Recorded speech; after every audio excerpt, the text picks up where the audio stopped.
Good morning. Gorgias, day 23.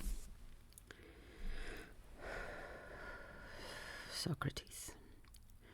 Of these two then, inflicting and suffering wrong, we say it is a greater evil to inflict it, a lesser to suffer it. Now what provision should a man make for helping himself, so as to achieve both these benefits, that of doing and that of suffering no wrong? Is it a matter of power or of will? What I mean is this: can a man avoid being wronged if it be his will to avoid it, or only if he acquires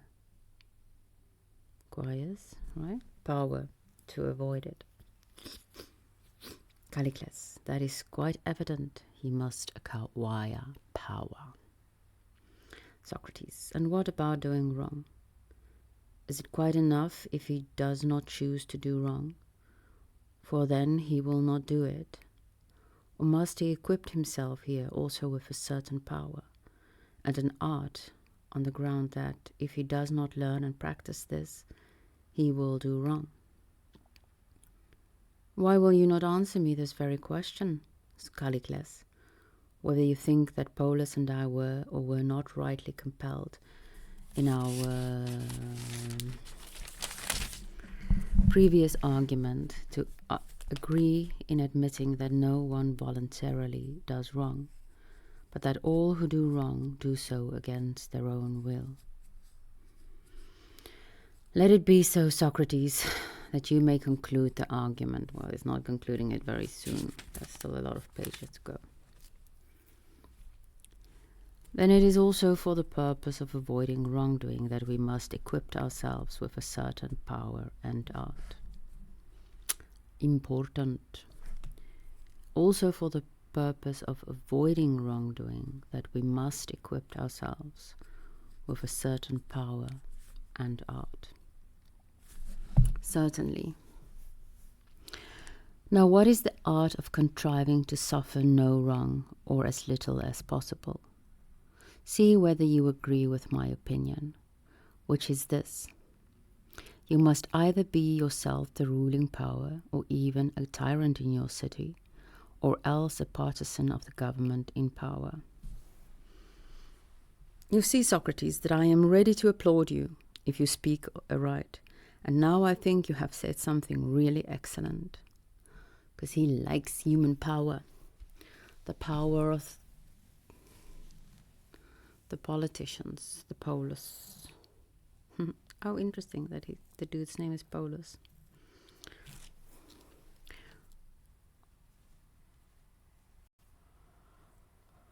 Oh no, I lost my place. Well, Socrates, well, consider whether you think I am right in this point too. The closest friendships, I believe, exist, as the sages of old tell us, between like and like. Do you not agree? I do.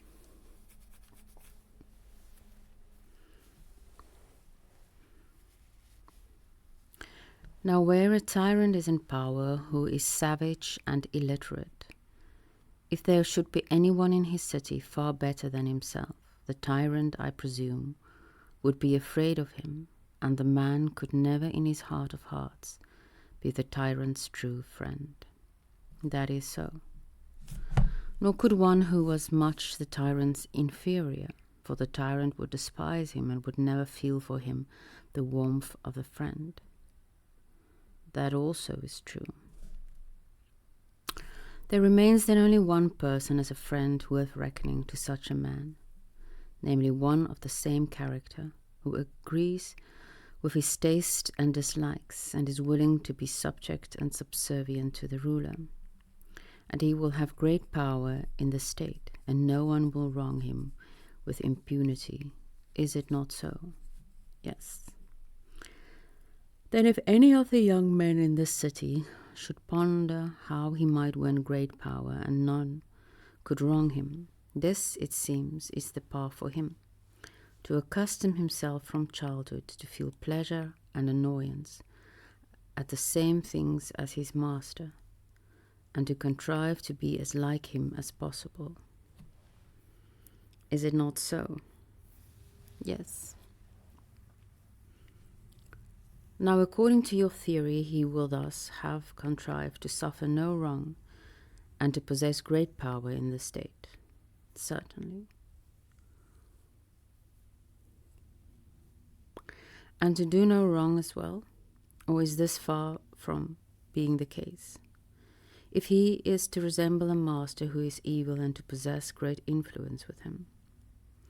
No, I think that quite the contrary. He will thus prepare himself to be able to do the greatest possible wrong and to escape punishment for doing it, will he not?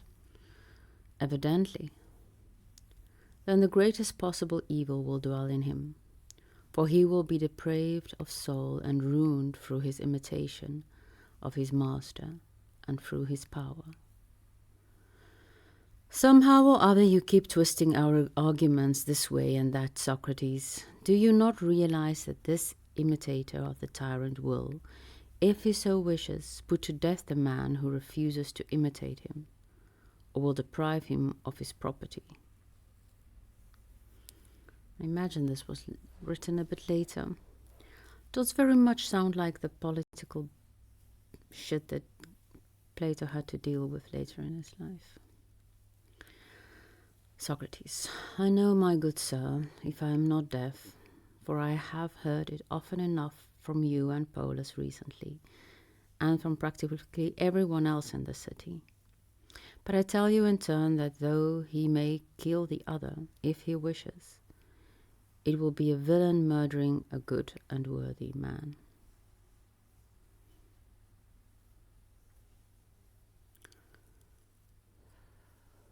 My heart is racing a little bit, I don't know why. Just that coffee, might be that.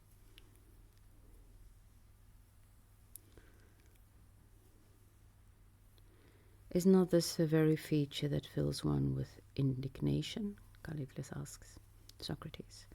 Not if you are a sensible person, as the argument proves. Or do you imagine that one should bend his efforts to living as long as possible and practice those arts that constantly save us from dangers, such as the rhetoric you bid me practice, which preserves one's life in the law courts? Callicles, yes, by heaven, and it was good advice too. Socrates, what now, my good friend? Do you consider the art of swimming to be something particularly wonderful? No, indeed, not I. Okay, maybe what I'm doing is I'm trying to... No, I'm not trying to. What I'm doing is... No, I don't know what I'm doing, but I started to imagine just now what it must have felt like being Plato writing these words. Knowing fair well that his master couldn't swim, and hence was drowned. Or could swim maybe, but decided not to.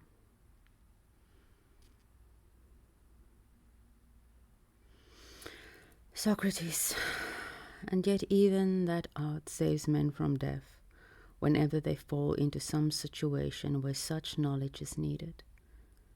But if this seems to you insignificant, I can tell you of one greater than this, the pilot's art, which, like rhetoric, saves not only our lives, but also our bodies and our goods from the gravest dangers.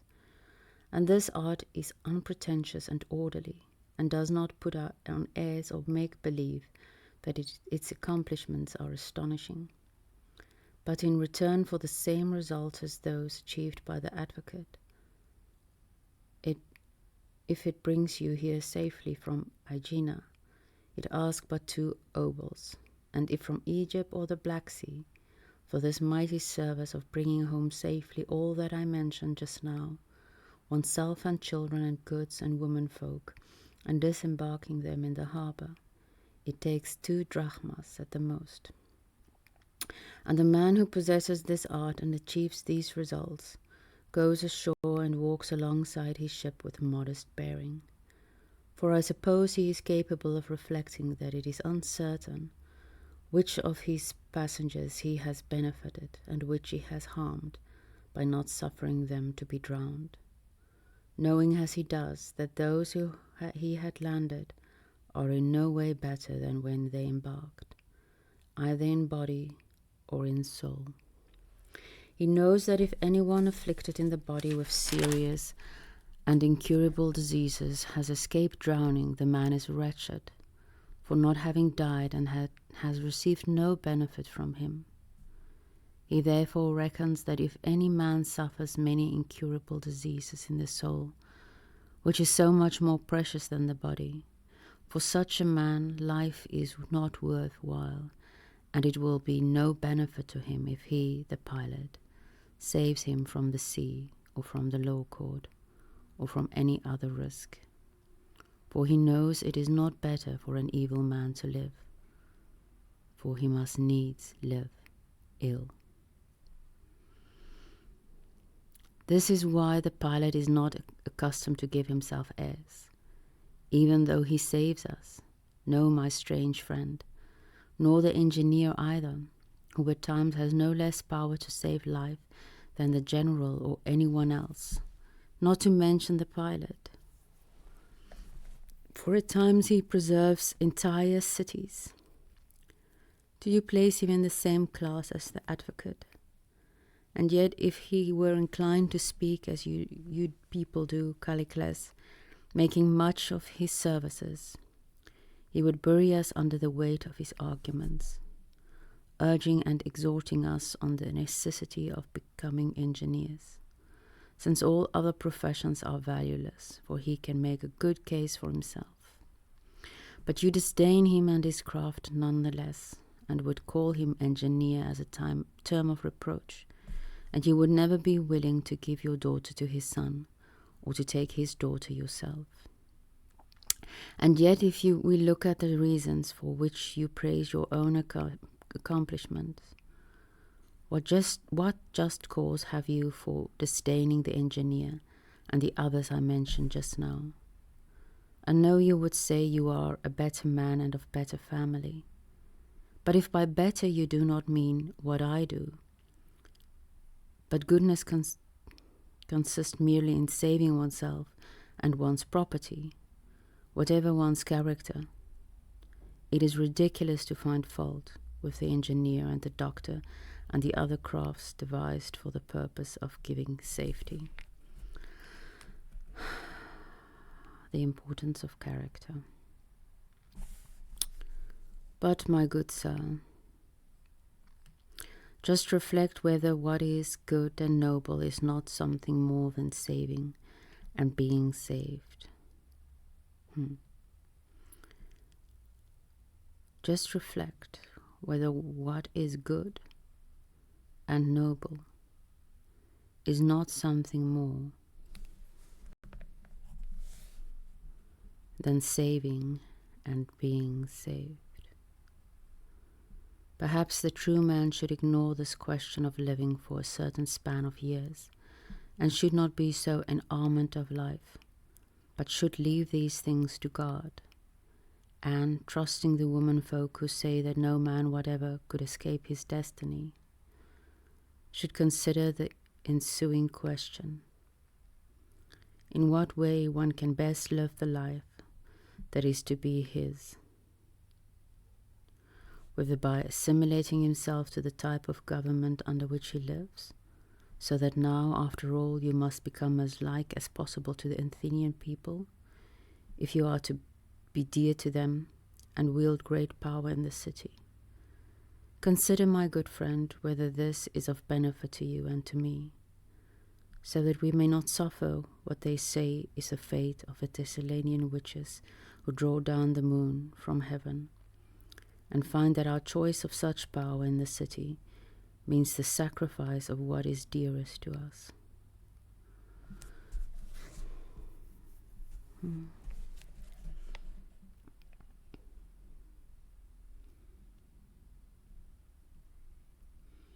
To conform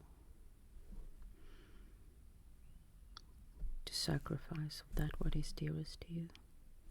But if you imagine that anyone in the world will deliver to you an art which will win you great power in the city, unless either for better or for worse you resemble its government, then in my opinion you are mistaken, Callicles.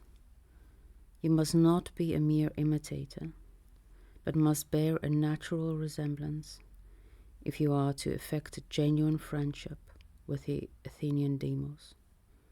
Yes, and by heaven, the demos of Pyrilampes as well. So whatever makes you most resemble these will make of you the kind of statesman and rhetorician you desire to be, for each takes pleasure in the words that appeal to his own character, but dislikes those that appeal to another's. Unless you have any objections to offer, dear heart, what do you say in answer to this, Callicles?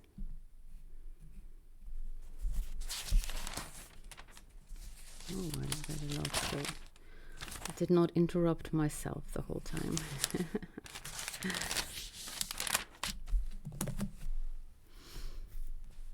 Have a good day.